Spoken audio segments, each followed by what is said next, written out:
Over the early 2020s, the Ottawa Woodworkers Association suspended in-person meetings.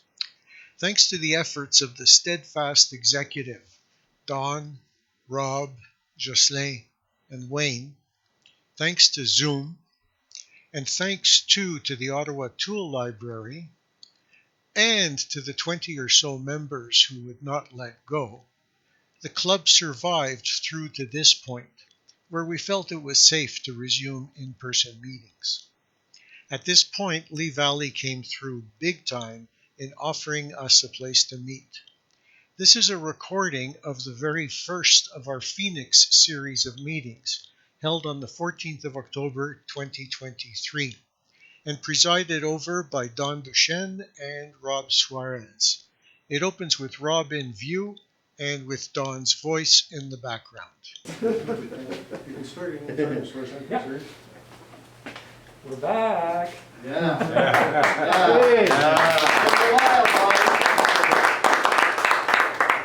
So many thanks to Lee Valley. We've been back and forth with them for a while, and they agreed to allow us to use their seminar room, which is fantastic. Free, which is even more fantastic. So yay, Lee Valley. So basically, between Rob and I, I'm going to do most of the talking, and Rob's going to actually do the work. So combination planes. How many of you guys actually do a lot of hand tool work? I know you do. Does anybody know what a combination plane is? Well, first of all, yeah, there's a friend right there. yeah, there's one right there. Yeah. Okay. So, first of all, I am not an expert in combination planes. There's your expert over there. Okay. But I did some research into it, and you'll understand why we're doing this in a little while. So, that is the Lee Valley version of the Stanley 45, essentially. Okay. So we'll talk a little bit about. There we go. A little bit of history, okay? Back in the old days, there was if you wanted to do moldings, did you need a mask? No, I'm just gonna grab mine. I have one. Just grab one right here. Okay. Back in the old days, if you wanted to do moldings, you would have a particular plane made for the profile that you were wanting to cut. So you'd have 50 of them, depending on what you were doing. Okay? And then, probably in the early 1840s, give or take, we're starting to see some of these metal planes coming out, and wooden planes that were kind of like combination planes. They could do a few things, but they're really meant to replace multiple planes. So what you would do is you replace the cutter rather than picking a new plane off the shelf. So combination plates started around 1840. And they went for a long time, over 100 years. And they were eventually replaced by shapers and routers. So the reason you don't see a lot of combination planes around now is because everybody can do whatever they want to do with a router. And it happens a lot faster, but it's a hell of a lot noisy. Okay? So around 1870, a fellow by the name of Charles Miller, he was the first one to produce a combination plane that actually used a skate. Okay? Now the skate allowed you can actually see on that plane over there, the skate allows you to set the depth of your cut. Like that, exactly. By adjusting, by setting the depth of your cut, so you can do grooves and you can do all kinds of things with it. Okay? So you could do plow and match for tongue and groove. So you'd have a single cutter that went through and cut the groove, and then another cutter that was matched with that actually cut the other side of the tongue and groove. Okay? It's called a match. It would do filisters. You can see why that one would do filisters as well. A filister is similar to a rabbet plane, but it's got a depth stop and it's got a cross-grain cutter. So, Rob, could you hold up the cross grain cutter? Sure, it's hard to see. It's this little knicker. Yeah, you'll see, I have a slide of it. So what happens is that little cover goes down and it cuts the grain before the actual tool cuts the grain, so you don't end up with tearing. Okay. So one of the first really popular combination planes was the Stanley 45. It was patented in about 1884, and it was a full metal construction plane, and it included a skate, so 2 skates. It could do more than 4 functions. It could do dados, it could do rabbets, it could do beading, it could do tongue and groove, it could plow, and it could do sash and window panes, one shot. So it would cut, and I'll show you in a slide a little later, it will cut the actual sash for the window and the outside decorative part all in one shot. And it would also do splitting. So in the days before you had table saws, well, how are you going to cut a thin piece that's going to be a piece for the window frame? Well, you would do it with a plane. It would actually cut a little piece off, and then all you had to do is clean it up with a plane, and you were done.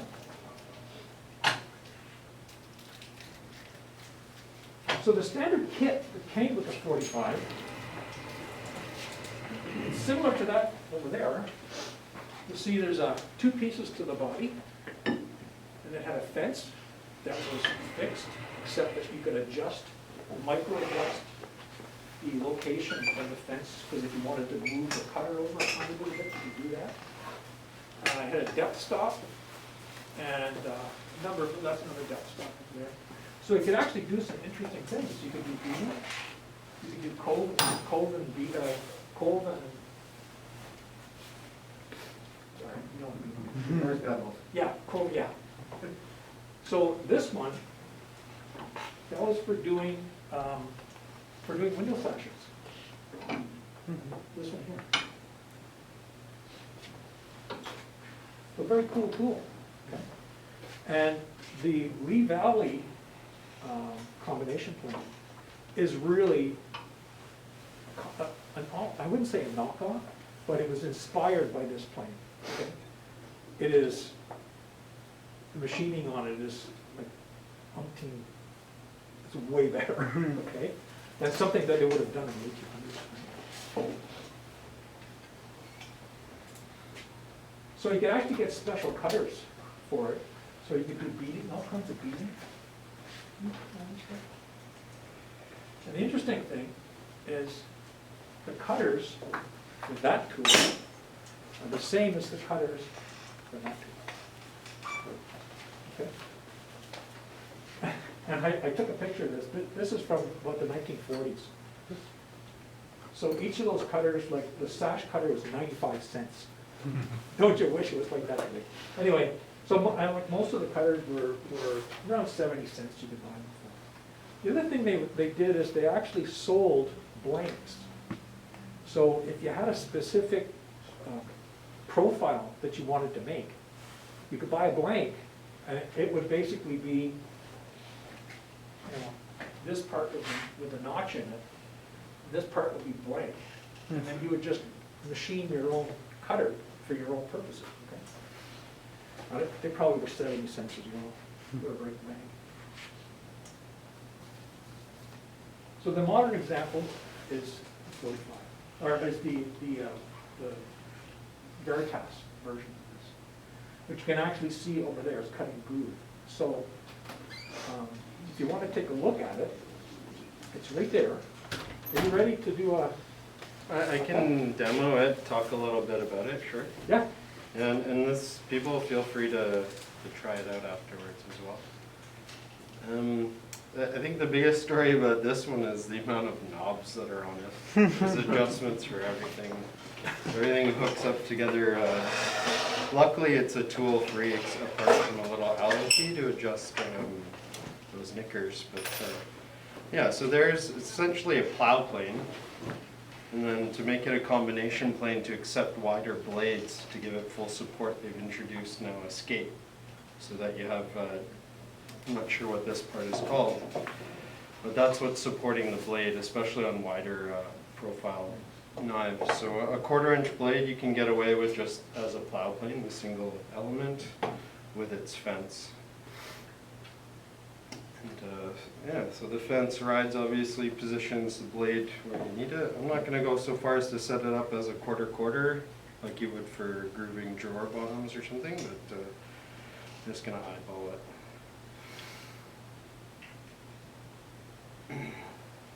Yeah, the story of the knobs. So I think there's 16 plus knobs on here for all the adjustments. If you You haven't use seen nothing yet. both the skates. I just kind of set it by eyeball. So the knife should be just slightly past the bottom of the. So the skate actually does two things. It supports the blade, and it also sets the depth of your actual cut. So on each pass, not the total depth of your profile. So on each pass, you're only going to take off a little bit because you're going to hit the skate. But then once you get to the point where the depth stop hits, then it can't go any further. See the depth stop? You're adjusting it there now. Yeah, so the normal body and the skate each have depth stops. So here's actually a better view. You can see the cutter. You can't see that. You see the cutter here? And there's the depth stop. And those are the adjustments for the actual blade. Okay.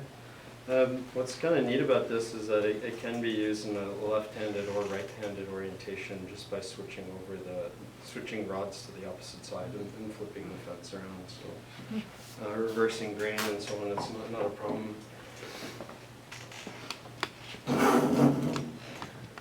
Yeah, it's a bit deep.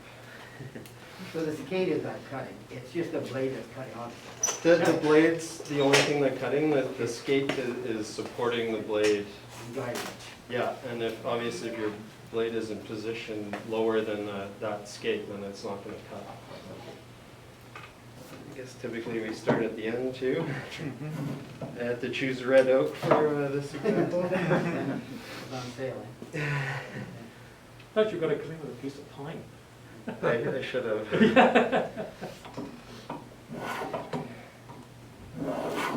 go. We're in place here. I bought this mainly just to do drawer bottoms, roofs and drawer bottoms. Yeah. You can see, I find it does quite quick work once you get it adjusted.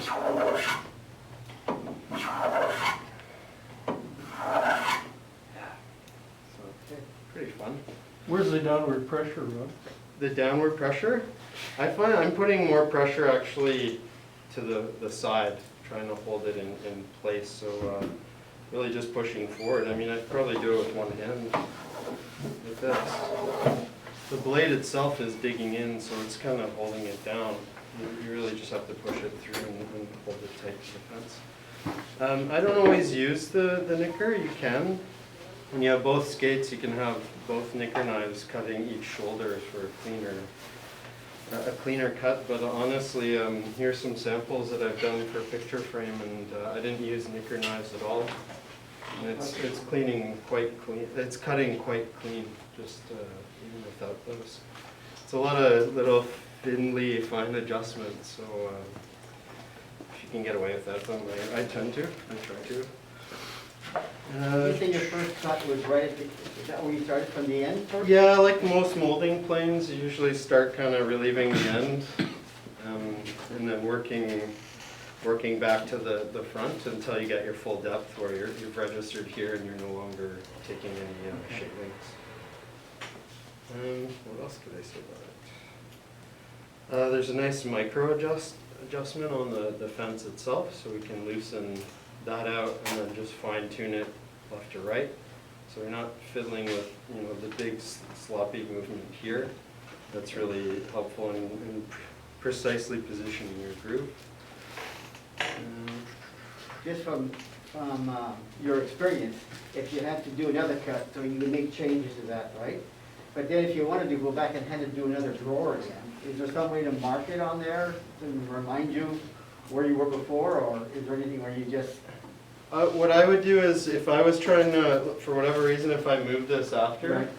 and I was trying to come back to this, Yeah. I would just take the body and put it in there, drop the blade in it, and then adjust my fence to that. Do it by that? Yeah, I don't Feel. think there's, Okay. there's no, No markings or anything? yeah, there's no markings, or you can't dial that in, Okay. like some other options, but, so yeah, it's, and I don't always typically measure that if I'm doing a piece of furniture and I've got 2 drawers to make or so on. I just set it visually and then I cut everything to that. I'm not worried about that kind of precision. So. Have you ever used like a Stanley combination plane? I Just for haven't. comparison? No, I love hand tools, but I've kind of grown up with Veritas. We're kind of spoiled here. No, I'm just, yeah. And where do they sell them? It's where it's fun. Sorry, I to throw that in there. What else did I say? So yeah, lots of beautiful machining on this. You know, it is pretty much identical to the straight knockoff of the 45, but It does have some improvements, though, for sure. the machining and everything is excellent. I like that it's toolless except for the knickers, but they do provide you with that nice Allen key. Is there a reason why they call it the 45, or is it the 45? I talked to the guys back from 1870, I don't know. No, I Well, know. Stanley had a numbering system for all the planes, right? Of course, yeah. So this would just number the 45. Who number 45? Got nothing to do with angles or 45 No, degree? no, you can't actually do a 45 with that thing. You can? You probably could, Well, yeah, with a different cutter, or fence. yeah. Yeah, but No that fence fence, doesn't rotate. No Does that fence, fence rotate? Yeah. The fence doesn't rotate, but you could put an angled fence on Yes. it, so you could cut Yeah. grooves on angles. Yes. I think like I did with the Yeah, rebate plane. yeah. I find the skate, like by the time you add all these components in with the extra skate, it starts getting a little bit cumbersome for how delicate the plane is. So for narrow profiles, I'll always use just the single without the secondary skate. And then I do also find that I have to kind of loosen out the blade to get that second skate in position behind the blade. There we go. It seems to line after that. Thank you. Cool. Not much else to add. I'd encourage people to pick it up and actually play with it. So I have fir, also not a great one to hand plane maybe, but John's brought some nice maple and really straight grains, so that might be a fun one to try plowing through. Maybe a stupid question, but how do you adjust the depth of each pass? Of each pass? Yeah, So that's where where the blade is sticking past the skate, so it's going to be riding the skate. It's yeah. this knob right here, look. So, oh, everything. So it pulls the blade up and down. Yeah, exactly. So you want to be just like almost perfectly in line with that skate, just past it. So you're adjusting the depth of the plane blade, not the bed of the. That's right. Yeah. So the depth of cut is adjusted by the protrusion of the blade, how far beyond the skate it is. Yeah. And it's a simple, you just like most frogs, you loosen off that one knob, and then this one adjusts it fine up. So there's no worrying about like the opening of the throat, or there is no throat. There is no adjustment for throat, so yeah, these come out, as you can see there on the skate, there's very little clearance, but the skate itself isn't going to pressure the wood to guarantee those non-chipped sort of cuts. Yeah, we don't have that adjustment here to help that. Luckily, the grooves are typically hidden as a joinery sort of thing, so it doesn't have to be the perfect, if there's no tear up there, or if there is tear, it's not going to be seen. Have you tried it with any of the more complex blades? I was about to go buy a beating blade to try it, but I think we're gonna have an opportunity Yeah. here, knowing that Oh. the blades are interchangeable from the 45 to this one. So it's the same mechanism, just like a router plane that Yeah. allows you to adjust the depth of cut. Exactly. So this is the basic model, is that what you would call it? Basic, yeah. I- You buy that, you wouldn't have to buy anything else if all you were doing was this. When you buy that and it's a substantial price tag, it comes with Was my next everything. question. Yeah, it comes actually with larger rods. I think they're 8-inch long, so you can register a lot deeper into a piece for grooving or dados, I guess. But yeah, it pretty much comes with everything you need. Yeah, here's the second set of rods. Okay. Comes with the fence. The fence, you can obviously make your own piece, but that's a nice torrefied maple. It's pretty solid. I wish they would actually check. Is that not rosewood? Pardon? Is it not rosewood? No, we haven't jackified it yet. Okay. If you would. A question about time, so if you did this versus using a router table, with your experience, is that about the same, you know? I would, it depends on if you're gonna do 2 passes or not with your router table. If you're the kind of guy who likes to go slow and do a full depth of cut off your first try, potentially this is equally as fast. It's just once you, how many pieces you're gonna do. Fatigue, human fatigue, and then, yeah, like how are you gonna maintain a pace with that, doing Sure. 20 grooves versus the router? Versus the- Yeah, and it's really, like, some people really like to use hand tools. Yeah. It's If you're not- pleasurable, If you're yeah. not And there's doing no like value. 600 Yeah. feet of this stuff, Yeah. if you're doing a box, well, that's perfect. Yeah, and you can see how quickly, I mean, you can And take you don't hefty, have to wear hearing protection. you can take hefty Good shavings point, on yeah. it. And you don't need dust collection. Yeah. Like that's more than a mil shaving right there, Oh, yeah. before I adjusted it, so you can go pretty substantial with that. The thing is, it's like a whole other world, you know, like when I first got into woodworking, you know, it's like, you always imagine, you know, taking a plane, finely tuning it, that sound, the curl of the wood, all warm on your hand, the smell of the wood, and then you actually get into it, and it's like, boom, turn on the router, you know, get the dust collection going, and it's like, totally different world. You want all your neighbors to know you're home. Yeah. So you see, I was able to register right back in that groove and get it the same setup. What about on plywood? Would it work on plywood? Or is it necessary? I've never tried it on plywood. I've always I don't know, would you use any plane on plywood? Well, I Really? don't know, I have. but it's, Yeah. I mean, I've got my block plane, I use it to round off edges or soften edges on plywood. But that's what sharpening is for. Yeah. You know, you're gonna dull your blade, so you sharpen it. Too deep? Too deep? Sorry, I need the mass on this thing. So yeah, I was able to get right back into, Getting a little heavy cut there. yeah, that was too heavy. So yeah, I'd encourage people to give it a whirl, play with it, take it apart, you know, take It's a few beautiful passes. piece, it's a beautiful instrument. It feels really nice in Yeah, the yeah. hands. It's got that look about it, like, you know, like a really good tool has that thing like, you know, I don't know what I'm ever gonna use it for, but I wanna find out, just so I can use it. This was the last one I bought. I bought all my other planes first, and I was in the market to get the plow plane. Conveniently, they released this when I was at Small that house point. mortgage, isn't it? Yeah, it was a good Christmas gift. Yeah.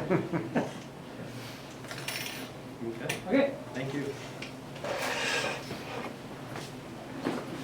so they also made a Stanley 50, which was kind of a brain-dead version of the Stanley 45. It was really meant for carpenters to carry this around in their box, and it was much lighter, and much simpler to use than the 45.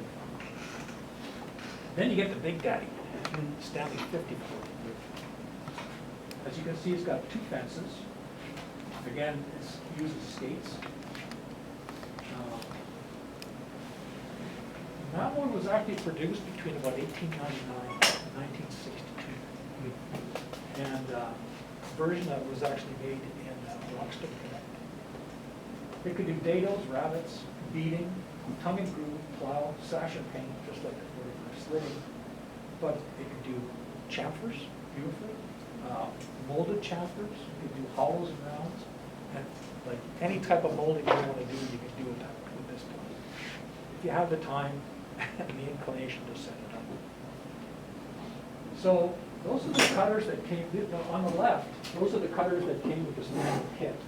And on the right are all the different cutters. That you can Sorry, on the left, that came with the kit? Yeah, yeah. Wow. Yeah, yeah. On the right, those are the additional cutters you can get.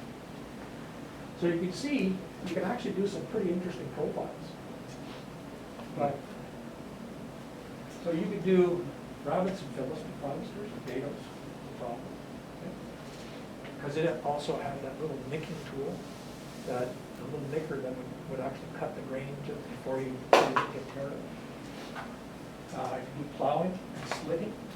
So if you wanted to take a little piece off the edge of a board, you didn't want to sit there all day with a handsaw trying to cut a straight line, you can do it with the plane. You could do tongue and groove. So what he just showed you was this tool, this one here, but let's go back. By using that tool, you could actually do the other side of it. Okay? For a second there, I thought you were like, doing a rabbit on one side and then reversing it, No. and doing a rabbit on the other No, side. no. One shot. Yeah. Well. You can also do all kinds of interesting profiles, all kinds of interesting beading profiles. So when you're getting into things like wainscoting and all kinds of fancy fancy finishes, right? You do it this time. Can you go back one slide? Yeah. If everyone looks at figure 26, A and B represents those skates. Yeah. So you see where their position is support. And that actually supports the tool. Bob was talking about putting a 45 something on. So you do you could actually just take it off and put another piece on. This one you can just rotate. And so you can do all kinds of fancy moldings. You can do chamfer moldings, you can do all kinds of stuff. This is with the 55. With a 55, yeah.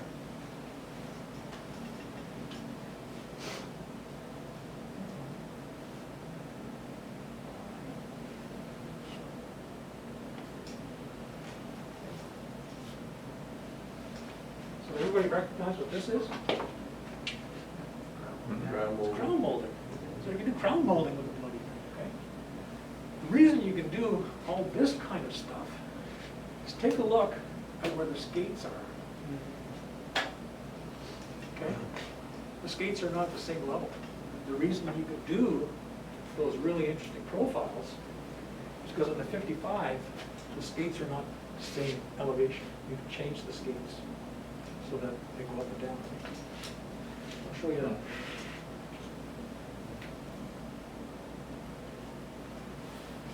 So that's a 55. And you can see a lot of similar things that you saw on that tool are here. Here's the adjustment. This is the adjustment for the location of the skates, so you can actually move the skates up and down. Here's the adjustment for the cutter, the skates. Very similar. It's got a depth adjustment. Very, very similar. But you can see, by adjusting that knob, I had to put a screwdriver under it, okay? Does anybody own one of these? I hate to tell you, you do. One was donated to the club. The whole thing. Oh, the whole set. The whole set. That's the surprise.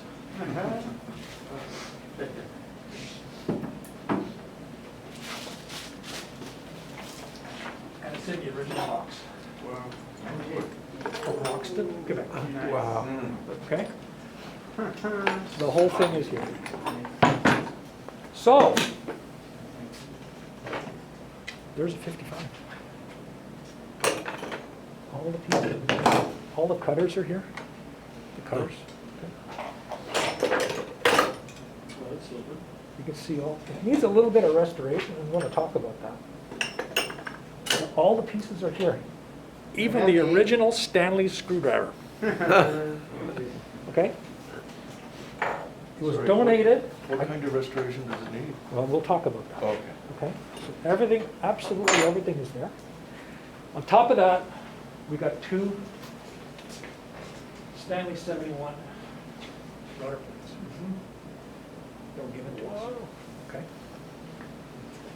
Now, I got a guy who wants to buy one. Who said, oh, you got a 71. Ooh, can I buy it? And I said, well, it's up to you guys. What do you want to do with it? So there's the two 71s. Okay? So, you can see up on top the tool, because it's not flat, okay? You actually have to adjust the height of the skates in order for that to work. So that's the Stanley 55 Sweetheart kit. I think that's probably from about the 1950s, okay? It's in remarkably good condition. It needs some restoration. So, here's what I'm proposing. This was actually given to our club by a fellow by the name of Dave Falloon, okay?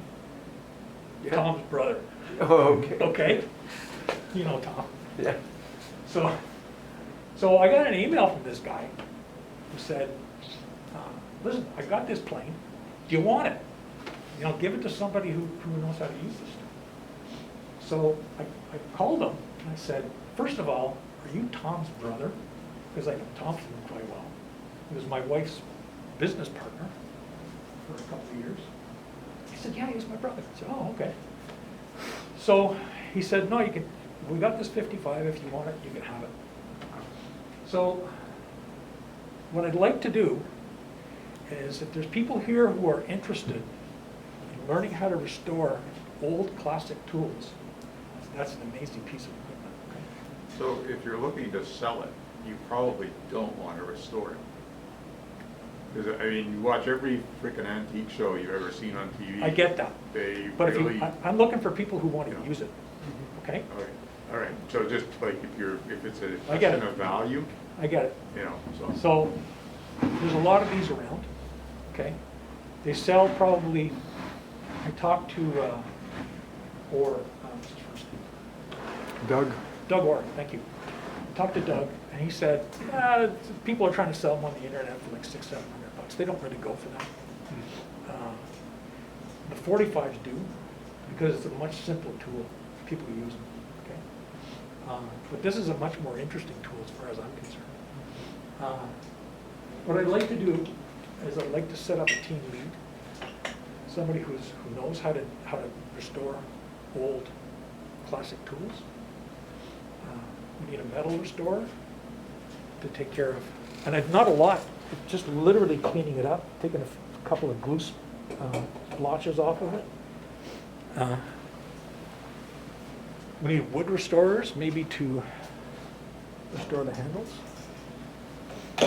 And somebody to help clean up and sharpen the cutters. All the cutters are here, and they're in remarkably good condition. They're all good.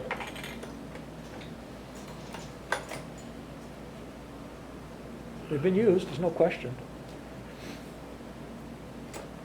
I mean, it's not A2 steel, but it's still pretty good. Just out of curiosity, does David know a little bit about the history of this? Who owned it before him, or? Apparently, Just curious. apparently he got it from his brother, who was in the medical profession, and one of his patients had all this stuff, and he bought it from this guy and sat in his workshop for 10 years, and he said, I don't know how to use this stuff, and he gave it to David. And David said, I don't know how to use this stuff. and he emailed me. Okay. Actually, he emailed the club. So, doesn't belong to me, it belongs to you guys. So, in the end, if we do restore it, it'll be up to you guys to decide what we do with it. We can keep it to the club for use by members of the club, which is fine. Somebody can hold on to it, if you need it, you can use it, okay? You can have it as a prize, for whatever, it's okay. Or we can sell it. I prefer not doing that. No. Okay. I prefer to keep it. I think we'll hear a chorus of no's on Oh, yeah. that. Oh, yeah. It's such a, you know. So if you guys are interested in learning how to do this, so I think there's a couple of guys in the club, I'm not sure they're here tonight, but, or this afternoon. There's a couple of guys in the club who have done amazing restoration jobs on planes. Hi, Jack. Yeah. So, yeah. So if you guys are in, and you're interested, just let us know. And we'll set up a team, and we'll restore it. I mean, it even has the original freaking box. Everything's there. Like, there's a little bit of rust on it, but pretty easy to clean up, you know. And like I say, the tools, you can take a look at it. The tools are actually in really, really good condition. Bit of rust, but you know, it's been sitting around for 40 years, 50 years. You've been using it. You got to use tools. It's like musical instruments. You got to use them. I can't help wondering if this might not make a decent article to put together with photographs and stuff like that for maybe a woodworking magazine. You know? Yeah. And then Yeah. complete the thing by What- making a project, a box or something. What I'd like to do, is set up a team, and over the next number of months, do a restoration on it, and then build some shit. Do some stuff with it, okay? Then you can do your articles, okay? Keep it documented, and we'll do the article. Okay? So, I think, was it Baz who did the really beautiful restoration on that plane for his grandson? Yes, I think. Yeah. So I'd like to do, Baz isn't here tonight, but I'd like to get a hold of him. Talk to him. Yeah. I'm probably the worst person to even consider for this because I've got about 5 planes sitting around going, gee, I'd really like to be restored. I mean, there's always the option of just leaving it and selling it as an artifact, or use the darn thing, okay? They're not rare. There's not a ton of them, but they're not particularly rare from what I understand. But it's complete, which is kind of fun, you know? So, you know, we need somebody to basically say, okay, got to go through all these tools, and like all the bits, and restore them. And here's the thing. If you take a look at the really fancy bits for that one over there, exactly the same as this, okay? Yeah, you were saying they're actually They're identical. They're identical. That's pretty cool. Yeah. Now it's not A2 steel, but it's you know, it's high strength steel. So. Cool. Huh? Anyways, I think it would be like a real shame to sell it, whether they're rare or not. Yeah, I agree. I agree. And there's a lot of guys in the club who like to do handwork. And sometimes, honestly, sometimes it's way faster to use a plane like that, even though it's got fiddly little things, once you get used to it, than to set your rotor up and get the dust collection on and go through and do one freaking cut, right? If you're going to be doing, you know, a box,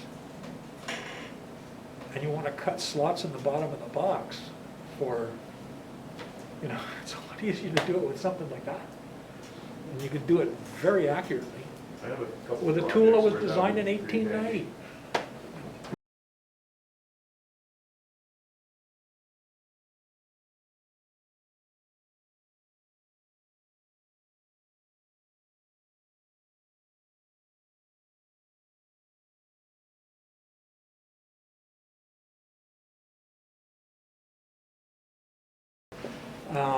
You know, we did our best over the last couple of years. It's been difficult, but we did manage to have the Zoom meetings, which, you know, the best we could do at the time, so we did. The problem is, we've had the executive in place now for 4 years. It's supposed to be 1 year. We've been doing it for 4 years. So, next meeting, we're gonna have elections. And we need people to step up, okay? Positions to be filled, we have the current, we need a president. We need a past president, currently held by James. Vice president, currently vacant. Treasurer, right now it's Duchesne. Secretary, that's me. And public relations, Wayne. And Wayne has made it clear that he wants to step in. So the executive roles, the president chairs meetings, general advice, etc. The past president provides continuity. That'll be Rob. Vice president basically heads. We want to set up a new committee, programming committee, because in the past it really came down to 1 or 2 people that did all the programming, and there's a big problem with that. It's a huge role to take on for one person.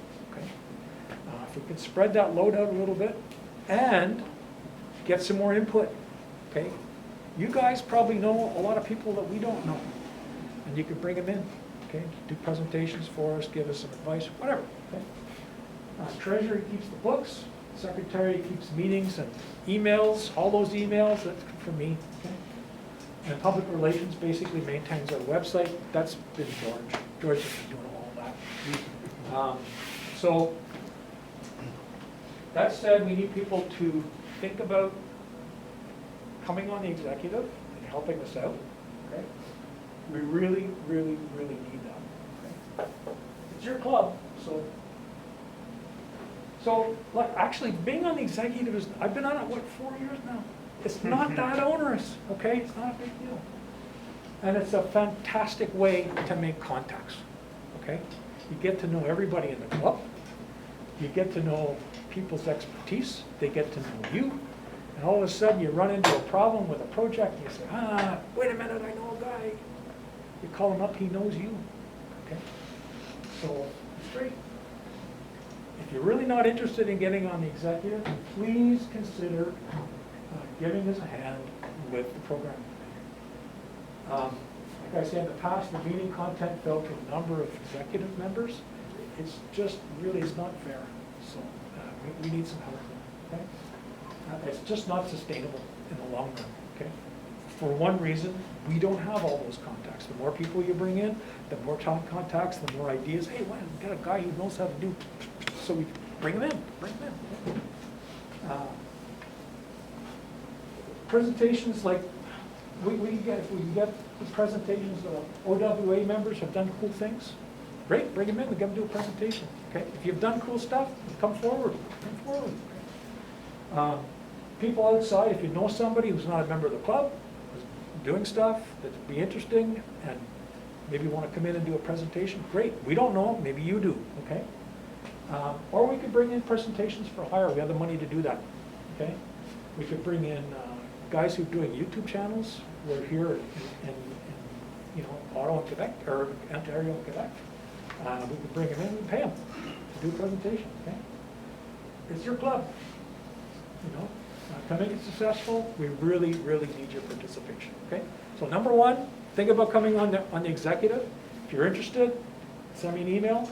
Okay, send it to the club email, and we're going to have an election the next meeting, which is going to be the first Saturday in November. Which remind me, I can't remember the date. November the something. Okay. Hang on. Second or third? The phones are out. The 4th. There you go. Okay. Back here, November 4th. First thing we do is we have an election. Okay. We have to get some new members on the board. Okay. On the executive. But like I say, it's not as onerous as you think, and it's a fantastic way to get some contacts in the industry. And even if you're not a pro, or if you're just doing this, I'm not a professional woodworker. I just like doing it. And I've made some really good contacts and good friends like Rob. Like, Rob, how do you do this? Well, yes, I do it. You know, you spend 10 minutes with you. It's not a big deal.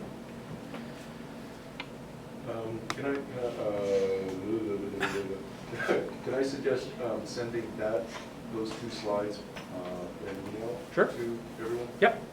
Just, ICA position I might be interested in. Yep. There's ones that I won't fit at all. Period. That's fine. But, yeah. Yep. I count the number of people here, and it's about a third of what we had when we stopped it, wasn't it? Yep. Is it about that? Yep. How is, I know a lot of people are having difficulty making Saturday yeah, meetings. Saturday, yeah. It's a little difficult. There was a lot of people who replied to you though? Yeah, I got a lot of responses when I said we were going to be restarting the club. And I expected about this turnout for the first meeting, and, you know, as time goes by. And, you know, it's not that big a room, No. but if we need another room, I can get another room actually pretty quickly and fairly cheaply, so. Your location here? No, it'll be at the Duchesne Sailing Club. So. Now, we wouldn't be able to do any actual woodworking there, but it's not ideal. But, you know, we were in the church before, we couldn't really do any kind of major stuff there either, so. Although we did. Although we did. Yeah, yeah. 3 feet in diameter. Yeah. I remember chopping those logs up. We did, I think we tried to do it. Yeah. Yeah, we just cleaned it up so nobody knew what we were doing. That's true, that was pretty cool. Yeah. So, anyway. Well, what's so being on the executive, we have what, 3 meetings over the 10 months? Something like maybe? that. Yeah, it's not a big deal. Outside of the actual get-togethers here? There's a lot of emails that go back and forth, you know. What do you think about this? Oh, I got this great guy to come in and do a presentation, you know, that kind of stuff. But, you know, we really do need people on the programming committee. That's good information what you just gave. Yeah. Historically, the program coordinator was a single person's role. Yeah. And that meant this whole thing was on their shoulders to kind of have a presenter and so on. And that was tough. That was tough. Really tough. I think now we recognize that is maybe demanding for a volunteer sort of position. It's not sustainable, really. Yeah, so we want to have more people kind of working to that singular role. And even if you think you don't have the expertise or know anybody in the industry, hey, you know what? Join the committee and you'll get the contacts, okay? You will. Somebody will know somebody, go, oh, yeah. Oh, why don't you give them a call? Okay. And most of these people are really nice people. You know? So, okay. That's my sales pitch. Well done. Okay. Anything else? Chat amongst yourselves. We have the room until 4 o'clock. So. Charles is up there. Charles is up. Oh yeah. Oh, yeah. Charles always comes with something. Oh, yeah. Actually, I'm kind of combination backed up with stuff I haven't been able to show in ages, and Actually, I haven't been in my shop in ages too, so. I forgot the badges. I was supposed to bring the badges. I have all the, you know, the badges. I've got one. Next time. Yeah. Okay. Are you okay? Are you okay to go on YouTube? Sure. Do I have to sign an NDA or anything? Anyways, YouTube will own everything you've ever made. Just be aware of that. I think some of you might remember before times. You know, I was doing a magazine. I did I do a whiskey show in Toronto. And then the before times came, and I had to do something else because there was no show.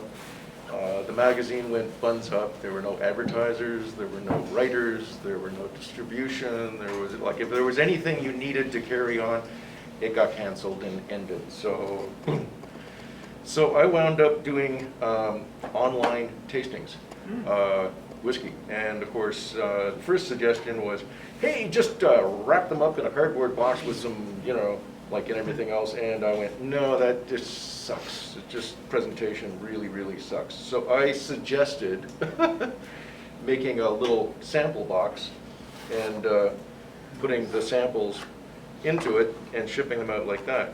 That went on for 2.5 years and 2,500 boxes worth. Wow. So, and this is what got me through those times. All that done with a hand plane? None of it done with a hand plane. Trust me, no way. How much sampling was involved? Yeah. Sorry? How much sampling was involved? Quite a bit. Well, you yeah. had this quality control. Yes, exactly. Oh no, and nothing but the finest and everything. You know, this one here is Hiram Walker Distillery with Dr. Don Livermore. These 6 samples here are of whiskeys that will never be released. They will never see, you know, so whoever managed to actually get in on this particular tasting and everything else got to taste a whole bunch of whiskeys that were like experiments and, you know, things that wind up going into blends in the end or whatever. Yeah, it was really interesting. Like a 23-year-old Canadian whiskey, things like that. You know, it's like, whoa, really awesome. Anyways, that's what got me through, was making all of these. Like I said, 2,500 of them. So if you ever want to have any, you were talking about, you know, knowing someone who knows something. If you ever want to know how to make like a bajillion things, you know, I'm your man. I'm up on it. Okay. I hear a presentation. With samples. Plus samples, yeah. Plus samples, yeah. Free samples. So anyways, we wrote that off. That was like, oh, that's the end, because the Toronto Whiskey Show is back live again. So, but we decided that it was so much fun. I don't know if it's fun or not. But anyways, it was. We had so many people saying, you know, this is really cool. Like, instead of having to go all the way to Toronto, get a hotel room, you know, stay, blah, blah, blah, come up with a babysitter, yada, yada, yada. You know, we could just sit around at home. We could do it at our own time. We could do it when we wanted to, you know, and how much we wanted to, et cetera, et cetera. So we thought for Christmas, we're going to do virtual tasting. So we thought we'd do it again, but this time we'll do it with 12 samples. And I thought, wow, it would be really cool to make like a plinth, you know, to display all the bottles and things like that. So I am now on the hook for making 150 of these puppies before Christmas. Anyway, so this is, yeah, and I don't know if anyone knows, I purchased, wow, it's like a year and a half ago now, almost 2 years, purchased a CNC machine, beautiful, all the bells and whistles, everything.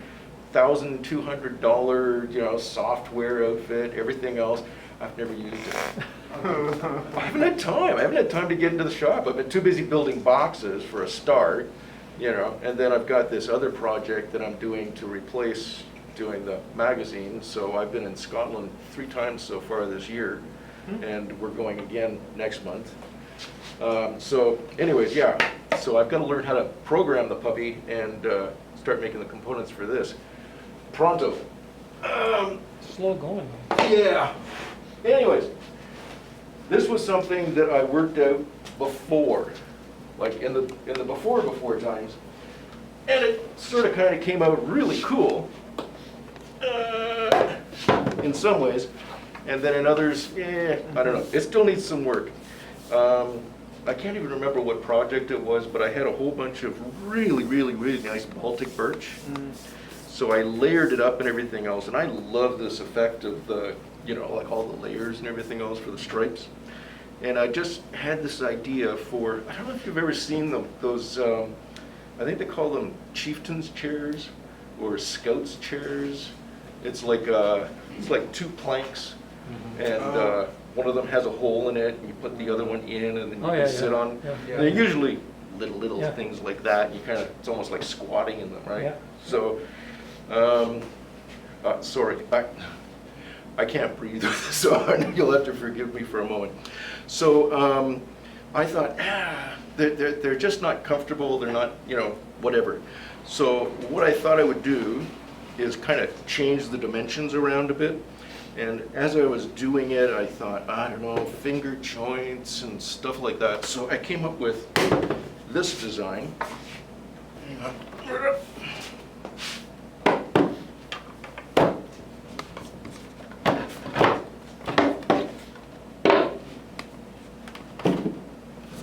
That. And like.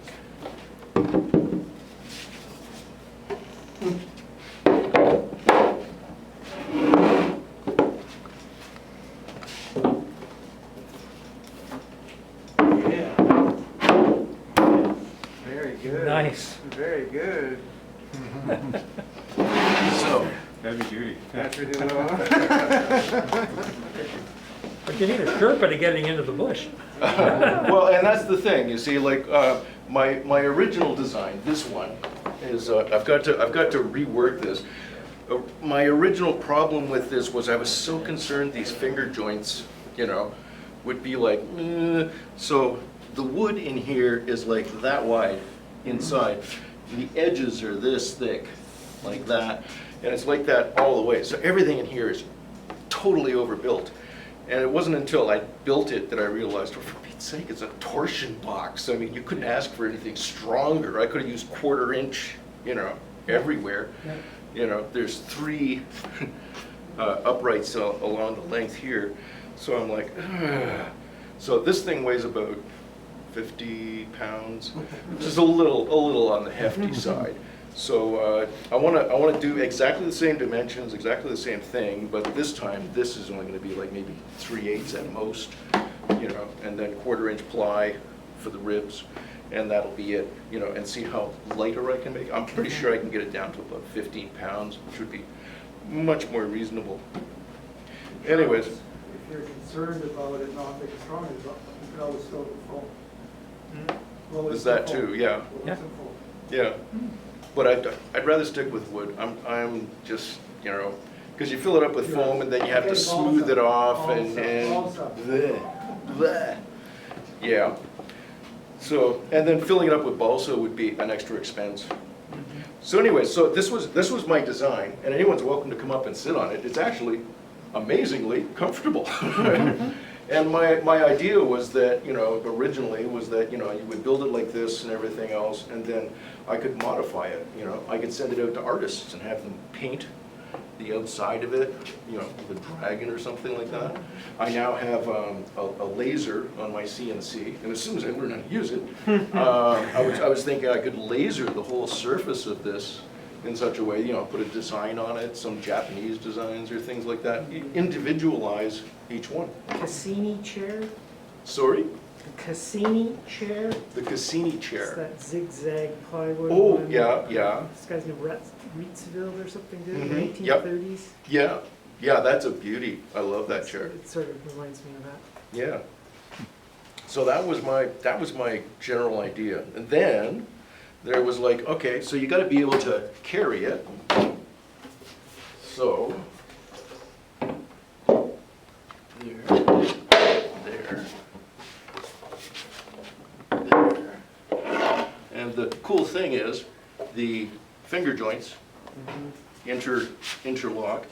And the other cool thing is the way I designed it was it's held together with magnets, so they stay together. But also I made it so that it's so it doesn't really matter which side you put it on, so you can't mess up. And then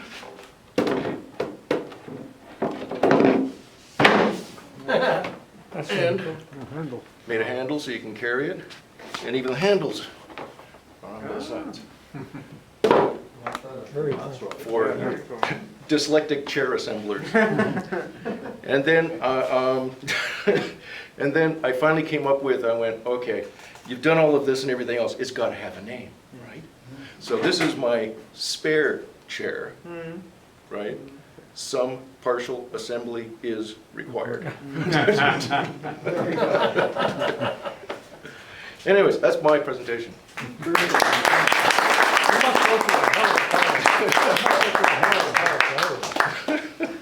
Between the boxes and this thing. Yeah. Actually, I just found out something really interesting. Okay, this is a little personal, but one of the presenters that I sent this box out to, he does the interviews and everything else. His girlfriend was taking a course at Concordia, I think it was, on packaging design. And she saw this and said, "Oh, that's really cool. Do you have any more?" He went, "Yeah." So he gave it to her. She brought it into class, and the teacher took one look at it and said, "That is exemplary packaging design." Nice. Now, come on. That's like, you know, I'm gonna keep that one, you know. That's better than an award or, you know, a medal or anything, all right?